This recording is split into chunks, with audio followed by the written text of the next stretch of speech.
Hello students, आज हम देखने वाले हैं क्लास 6 का जो ज्योग्राफी का चैप्टर नंबर 1 है, the earth in the solar system. इस पार्ट का हमने कुछ हिस्सा जो है पहले वीडियो लेक्चर में देख लिया था। अब हम उससे आगे का हिस्सा इस वीडियो लेक्चर में देखेंगे। तो अभी तक आपने पढ़ लिया था कि प्लैनेट्स क्या होते हैं या फिर स्टार्स क्या होते हैं, या सप्तऋषि, आपने सप्तऋषि के बारे में पढ़ा था, या नॉर्थ पोल या नॉर्थ स्टार के बारे में आपने पढ़ा था। तो अब हम जो आगे आपने देखने वाले हैं वो है सोलर सिस्टम। हमारा जो सोलर सिस्टम है, उस सोलर सिस्टम में क्या है, 8 प्लैनेट्स हैं और सैटेलाइट्स हैं, और उसमें क्या है, कुछ सेलेस्टियल बॉडीज़ जिनको हम बोल सकते हैं एस्टेरॉयड्स और मेटेoroids। ठीक है, ये सब हमारे कहाँ मिलेंगे, सोलर सिस्टम में। अब हमारे पास कुछ ऐसे प्लैनेट हैं जिनके चारों तरफ हमें क्या देखने को मिलती हैं, रिंग्स, जैसे कि जुपिटर, सैटर्न और यूरेनस। इन 3 प्लैनेट के चारों तरफ हमें क्या देखने को मिलती हैं, रिंग्स। ये रिंग्स और कुछ भी नहीं है, ये एक तरह से डेब्रिस है। डेब्रिस मतलब कि उनके चारों तरफ छोटी छोटी गंदगी है, ये जो उनके चारों तरफ चक्कर लगाती है। तो देखिए, अब हम देखते हैं अपने सोलर सिस्टम के बारे में। तो देखिए, हमारे सोलर सिस्टम में सबसे पहले क्या है, सन। अब सन के चारों तरफ यानी सन के अराउंड ये 8 प्लैनेट्स क्या करते हैं, रिवॉल्व करते हैं, यानी कि चक्कर लगाते हैं। तो सबसे पहले है सन। सन क्या है, सबसे सेंटर में। फिर हमारे पास कौन सा आता है, मरकरी, यानी कि सबसे पास सन के कौन सा प्लैनेट है हमारा, मरकरी। फिर उसके बाद वीनस, फिर अर्थ, फिर मार्स और फिर जुपिटर। फिर हमारा आ जाता है सैटर्न, यूरेनस और नेपच्यून। तो सबसे दूर कौन सा है हमारा, नेपच्यून। अब इन सारे प्लैनेट्स को चक्कर लगाने में अलग अलग डेज लगते हैं, यानी कि अलग अलग टाइम लगता है। जैसे कि मरकरी जो है, मरकरी को सबसे कम डेज लगते हैं इसके सन के चारों ओर चक्कर लगाने में, क्योंकि ये इसके बिल्कुल पास है। और ये जो सारे प्लैनेट्स है वो सन के अराउंड कैसे रिवॉल्व कर लेते हैं, एक ग्रेविटेशन के कारण, एक ग्रेविटेशनल पुल के कारण। सन क्या करता है, इनको अपनी तरफ खींच के रखता है अपने ग्रेविटेशनल पुल से। इसलिए ये सारे प्लैनेट्स चक्कर लगाते हैं सन के अराउंड। और ये अपनी एक्सिस पर भी घूमते हैं, यानी कि सन के चारों ओर तो ये चक्कर लगाते ही लगाते हैं, लेकिन ये अपने आप अपनी एक्सिस पर भी घूमते हैं। जैसे हमारा जो अर्थ है, अर्थ के अपनी एक्सिस पर घूमने से हमारा क्या होता है, डे एंड नाइट। ये जब अपनी एक्सिस पर घूमता है, उसी की वजह से हमारा क्या होता है, दिन और रात होते हैं। और जो ईयर है, यानी 365 डेज, वो इसको लगते हैं सन के चारों ओर चक्कर पूरा करने में, यानी एक चक्कर पूरा करने में अर्थ को लगते हैं 365 डेज। सबसे ज़्यादा जो टाइम है वो किसे लगता है, नेपच्यून को, क्योंकि वो क्या है, इससे सबसे ज़्यादा दूर।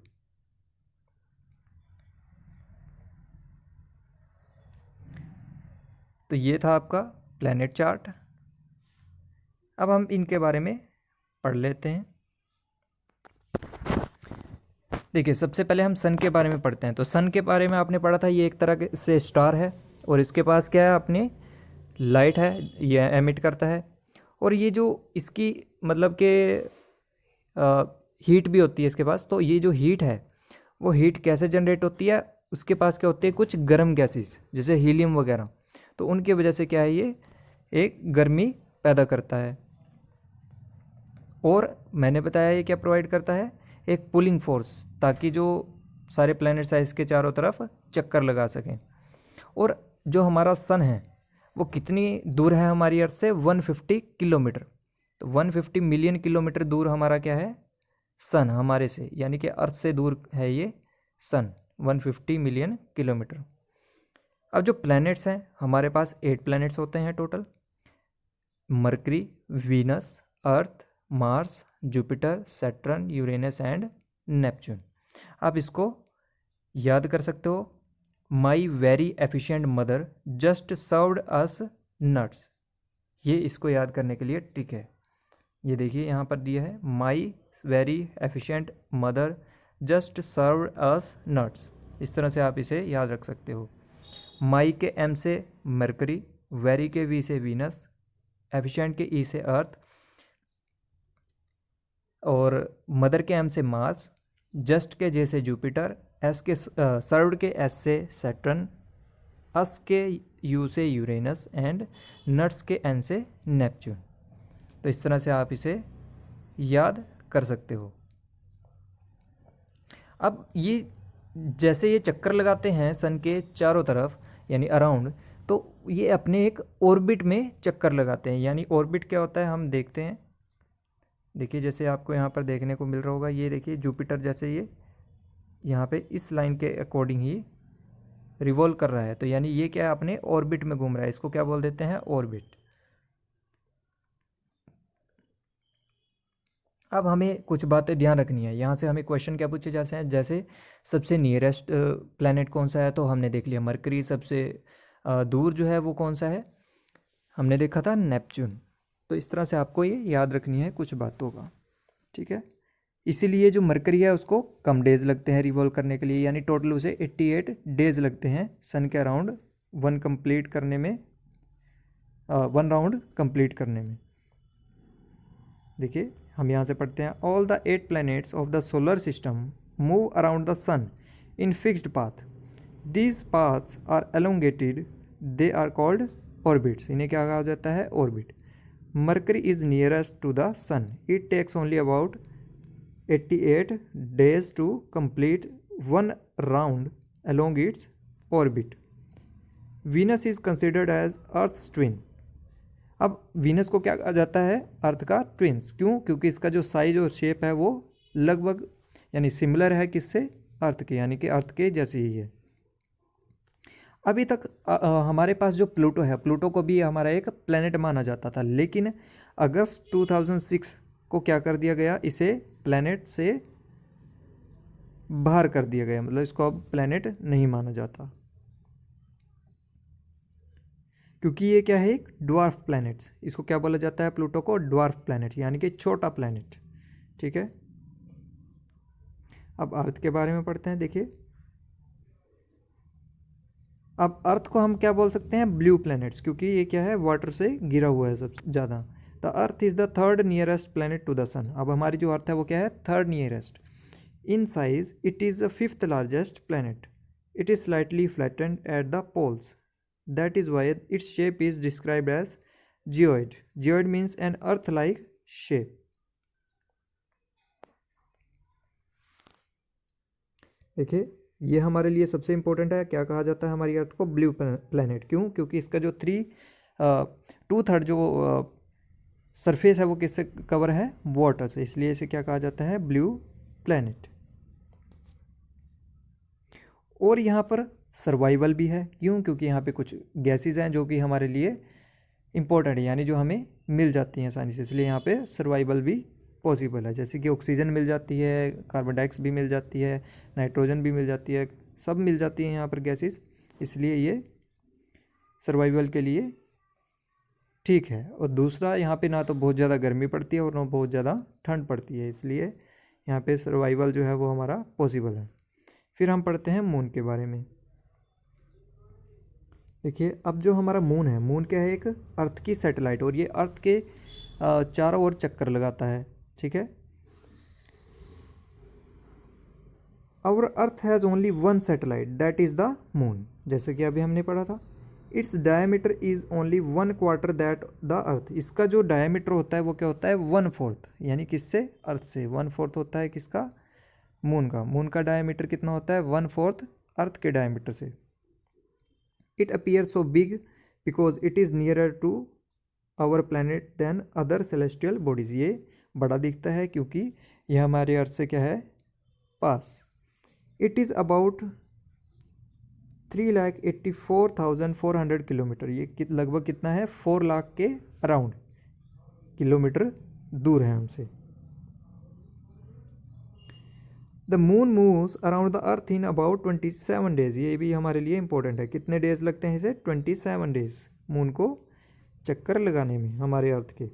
It takes exactly the same time to complete one spin. As a result, only one side of the moon is visible to us on the earth. अब ये क्या करता है, इसको पूरा एक टाइम मतलब कि एग्जैक्टली सेम टाइम लगता है 27 डेज़ का एक स्पिन कंप्लीट करने में, इसलिए जो है हमें इसकी एक ही साइड दिखाई देती है हमारी अर्थ से। अब मून पे जो है जो लाइफ है वो पॉसिबल नहीं है, क्योंकि इस पे जो कंडीशंस है वो हमारे जैसे अर्थ पे हैं कंडीशंस, जैसे गैसेस वगैरह उस तरह से वहाँ पर नहीं मिलेंगे हमें वो, क्योंकि वहाँ पर क्या है, ना तो माउंटेन्स हैं ना प्लेन्स हैं, ठीक है, इसलिए यहाँ पॉसिबल नहीं है लाइफ। अब सैटेलाइट क्या होती है, ये एक तरह से हमारी क्या होती है, सेलेस्टियल बॉडी, जो क्या करती है, चक्कर लगाती है किसी प्लेनेट के अराउंड। तो इसकी डेफिनेशन यहाँ दी हुई है, the satellite is a celestial body that moves around the planets in the same way as planets move around the sun. अब जो सैटेलाइट है वो ह्यूमन मेड भी हो सकती है, यानी कि हम लोग भी बनाकर भेज सकते हैं। तो हम किस लिए भेजते हैं, वहाँ से कुछ इन्फॉर्मेशन लेने के लिए, इन्फॉर्मेशन गैदर करने के लिए हम क्या करते हैं, ह्यूमन मेड सैटेलाइट को बनाते हैं। देखो ये जैसे ये देखने को आप मिल रही हैं, ये क्या है, ये हमारी क्या है, सैटेलाइट, और ये क्या है, रॉकेट जो इसको लेके जाता है।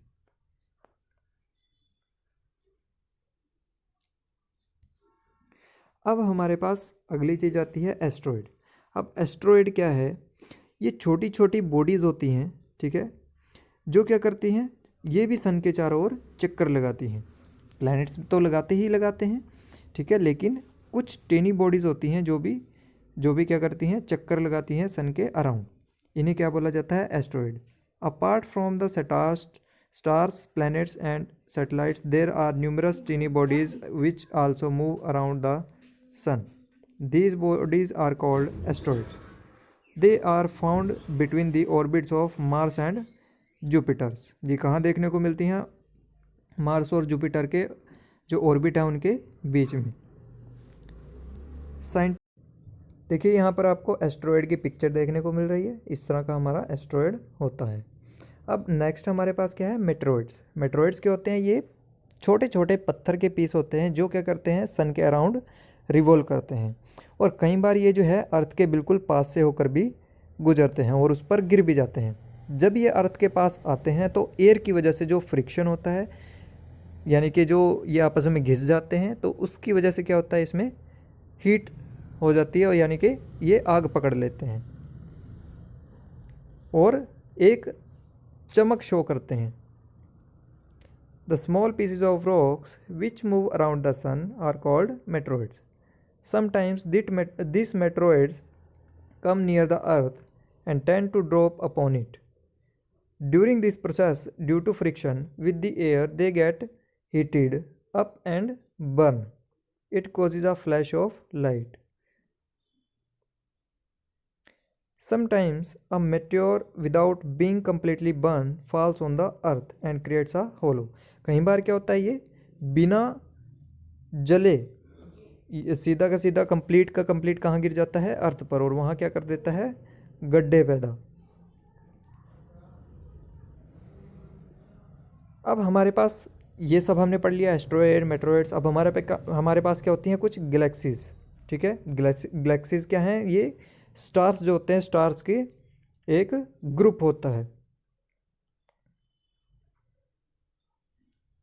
देखिए अब मिल्की वे के बारे में हम पढ़ेंगे। हमारी ये भी क्या है, एक गैलेक्सी। देखो, it is a cluster of millions of stars. इसमें क्या होंगे, बहुत सारे stars. This band is the milky way Galaxy, जो आपको यहाँ पर पिक्चर में देखने को मिल रही है। Our solar system is a part of this galaxy. In ancient India it was imagined to be a river of light flowing in the sky, thus it was named Akash Ganga. और इसे क्या कहा जाता था पुराने टाइम में, Akash Ganga. A galaxy is a huge system of billions of stars and clouds of dust and gases. There are millions of such galaxies that makes the universe. अब हमें यूनिवर्स की डेफिनेशन मिल गई है कि बिलियंस ऑफ गैलेक्सीज से जो मिलके बना है वो क्या बना है, यूनिवर्स। और गैलेक्सीज किससे मिलके बनी है, बहुत सारे बिलियंस ऑफ स्टार से क्लाउड से और मतलब डस्ट, क्लाउड्स ऑफ डस्ट और गैसेस से मिलके क्या बनी है हमारी गैलेक्सीज। अब हमें ये नहीं आज तक पता लगा है कि हमारा जो यूनिवर्स है वो कितना बड़ा है, तो साइंटिस्ट जो हैं वो उस पर रिसर्च कर रहे हैं। ठीक है, तो ये आपका जो है फर्स्ट चैप्टर कंप्लीट होता है। इस चैनल को सब्सक्राइब कीजिए और वीडियो को लाइक कीजिए। Thanks for watching my video.